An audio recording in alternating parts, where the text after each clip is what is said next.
Hello guys, আরও একটা নতুন ভিডিও নিয়ে চলে এসেছি। এটা নতুন বলা যাবে না, এটা অনেক দিন আগেই করেছিলাম। আর এই ভিডিওটা অনেক দিন ধরেই আমার গ্যালারিতে পড়ে রয়েছে, কিন্তু সেই ভিডিওটা মানে শেষ করার হয়নি। কিন্তু ভিডিওটা সবসময় মানে এমনভাবে বুকের মধ্যে একটা দেয় যে ভিডিওটা কেন করলাম না, এরকম মনে হয়। ভিডিওটা এত সুন্দরভাবে করেছিলাম, কিন্তু ওই যে আলস্য বিনা করা হচ্ছিল না। কিন্তু ভগবানের ইচ্ছা যে এই ভিডিওটা তোমাদেরকে শেয়ার করব, ঠিক এই ভিডিওটা গ্যালারি খুঁজতে খুঁজতে বেরিয়েই আসলো। কিন্তু খুব সুন্দর ভিডিওটা, জীবনের নতুন কোনো এক্সপিরিয়েন্স হলো, এরকম একটা অভিজ্ঞতা হলেও বলতে পারো। উল্টো রথের দিন সারাদিন ধরে ভিডিও করছিলাম না, আর সন্ধ্যাবেলা টাইমটা মনাকে যখন রথটা সাজিয়ে দিচ্ছিলাম তখন মনে হচ্ছিল যে একটু ভিডিও করি। কিন্তু তাও মনে হলো যে এই টুকটাক একটু ভিডিও করি, তারপর নিজের গ্যালারিতে রেখে দেবো। গ্যালারিটা দিয়ে এতটা মানে জায়গা জুড়ে বসে থাকবে এই ভিডিওটা, আমি ধারণাও করতে পারিনি। যেটাই যা ভগবান যেটা করে সেটাই আমাদের মেনে নিতে হয়। তারপর সব ঠাকুরগুলোকে আমি খেতে দিয়ে নিয়েছি। উল্টো রথের দিন মনা উল্টো রথ চালাবে, এই জন্য সব ওর পাপা গুজিয়ে নিয়ে এসছে, গুজিয়াটা নিয়ে সব ঠাকুরকে খেতে দিয়ে দিলাম। তারপর অনেকটা রাত হয়ে গেছিলো, তাও মনা বলছে আমি রথ নিয়ে বেরাবো। তার রথটা নিয়ে যখন বেরাচ্ছে তখনও ভাবিনি যে আমাদের ভিডিওটা এত সুন্দরভাবে শেষ হবে। তারপর রাস্তার সামনের দিকে একটা একটা রথ যাচ্ছিল। এই রথটাও সোজা রথের দিনও গেছিল, সেটার ভিডিও ক্যাপচার করা হয়নি। কিন্তু দেখো ঠাকুরের কি লীলা, উল্টো রথের দিন ঠিক দেখা হয়ে গেল। ভিডিওটা করার সময় একটা কথাই ভাবছিলাম যে সোজা রথের দিন ফোনটা আনিনি, কিন্তু আমি উল্টো রথের দিনও ফোনটা আনিনি। পাশে একজনের ফোন নিয়ে সে ভিডিও করলো, সে আমাকে বললো যে ভিডিও করো তো, ওই ভিডিওটা তুমি দিয়ে দিও। তা ভাবলাম যে ঠিক নিয়েই নি, ভিডিও রেখে দিই। কিন্তু এডিট করাবিনি আর ভিডিওটা পোস্ট করা হচ্ছিলই না। তারপরে আমি সেজে গুজে রেডি হয়ে নিয়েছি। আমাদের বাড়ির পাশেই একটা রথের মেলা হয়, একদিনও যাওয়া হয়নি। এই যে 9 দিন মেলা হয়েছে, একদিনও যাওয়া হয়নি। কিন্তু দেখো ঠাকুর চাইছে যে আমরা ঠাকুরকে দেখতে যাই, তাই জন্য আমরা বেরিয়ে পড়লাম। সেদিন রথপথ চালিয়ে মনা বলছিল যে যাব না, কিন্তু আমি বললাম চল একটু ঠাকুরের ওখানে মেলাটাও দেখে আসি আর ঠাকুরগুলোকে দর্শন করে আসি। এখান দিয়ে যাওয়া পরে মনাকে স্কুলে নিয়ে যাই যখন, তখন ঠাকুরগুলোকে দেখতে পাই। কবে ভাবি যে সামনে গিয়ে একটু দেখব, কিন্তু এমন সময় এমন পরিস্থিতি হয় যে নেবে দেখার সে সময়টুকুও থাকে না। কাজের ফাঁকে একটুখানি সময় বার করা খুবই কঠিন আমাদের কাছে।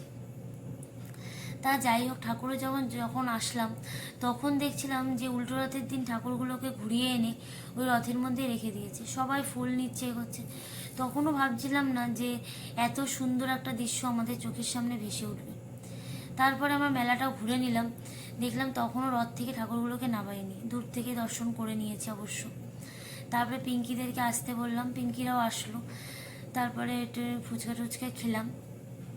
ফুচকা খাওয়ার পরে দেখছি যে প্রচণ্ড পরিমাণে কাঁসার আওয়াজ হচ্ছে। আমরা ভাবি যে কিসের কাঁসার আওয়াজ, তারপরে দেখছি যে বলরামকে নিয়ে আসছে, এত সুন্দরভাবে নিয়ে আসছে পুরো মনে হলো যে আমরা কোনো একটা মানে বড় কোনো তীর্থস্থানে আছি, মায়াপুর নবদ্বীপের মতন জায়গায় হয়তো রয়েছি। বলরামকে এত সুন্দরভাবে নিয়ে যাচ্ছে, কোনো দিন দেখাও হয়নি, এই ফার্স্ট টাইম নিজের চোখে দেখলাম, আর এত কাছ দিয়ে দেখলাম। তারপরে সুভদ্রাকে নিয়ে যাচ্ছিল, তারপরে আমরা ভাবলাম একটু এগিয়ে গিয়ে দাঁড়াই। সুভদ্রাকেও খুব সুন্দরভাবে নিয়ে যাচ্ছিল, আর যারা নিয়ে যাচ্ছিল তারা অবশ্যই বলতে হবে খুব কেয়ার করে ঠাকুরদেরকে নিয়ে যাচ্ছিল। তারপরে আর একজনকে নিয়ে আসছিল, সেটা বলতে পারবো না কে, একটা ইয়ের মতন করে ছোট্ট মানে শাড়ি পরানো ছিল। এমনি তো অ্যাকচুয়ালি আমরা জানি যে রথের মধ্যে থাকে হলো সুভদ্রা, বলরাম আর হলো আমাদের জগন্নাথ। তারপরে ওরা তাল দিয়ে এত সুন্দরভাবে মানে তাল দিয়ে দিয়ে বাজনা বাজাচ্ছিল। এখানে ভিডিওটা সাউন্ড দেওয়া যাচ্ছিল, কপিরাইট পড়ে যাবে বলে, তাহলে তোমরা জানতেই পারতে যে আমরা কি মহলের মধ্যে দাঁড়িয়েছিলাম। এত সুন্দর মহলটা যে তৈরি হয়ে গেছিল, পুরো মনে হচ্ছিল যে সত্যি বৃন্দাবন, নয়তো মানে কোনো মায়াপুর নবদ্বীপের মতন ওই বড় স্থান। আর যারা পুজো করছে তাদেরকে বলতেই হবে, তারা স্থানটাকে ওরকমই তুলে ধরার আমাদের কাছে চেষ্টা করেছে।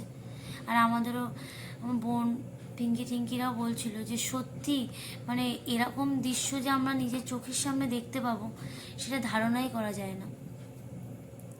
এই ভিডিওটা অনেক দিন আগেকারই, বলবে যে এতদিন পর ভিডিও দিলাম কেন, কিন্তু না, ভিডিওটা সত্যি মনটা জুড়ে ছিল। দেখো যখন জগন্নাথকে আনছে, জগন্নাথ দেবকে আনছে, তখন মনটার মধ্যে আলাদাই একটা অনুভূতি হচ্ছিল যে সত্যি মানে এমন এমন কথা বলছিল যে সে আবার যাওয়াটা ফিরে যাবে, কান্না, মানে ওনার মুখের দিকে তাকালে বোঝাই যাচ্ছে যে উনি খুব দুঃখিত। তোমরা যদি সামনে দাঁড়িয়ে দেখতে যে ভিডিওটা, তাহলে তোমরা বুঝতে পারতে যে সত্যি ভিডিওটা খুব মনের কাছ থেকে তোলা হয়েছে। ভিডিওটা তোমাদের সঙ্গে না পোস্ট করলেই পাচ্ছিলাম না, এত সুন্দর দৃশ্য। তারপরে পিঙ্কিরা বাড়ি চলে গেল আর আমরাও বাড়ির উদ্দেশ্যে রওনা হলাম, আর তখন ওই ওনার 3 জনকে শহরে দিয়ে দিয়েছিল। তাহলে আজকের মতন ভিডিওটা এইটুকুনি, দেখা হচ্ছে একটা নেক্সট ভিডিওতে। সত্যি ভিডিওটা দেখে বলবে যে কেমন হয়েছে। Tata, by.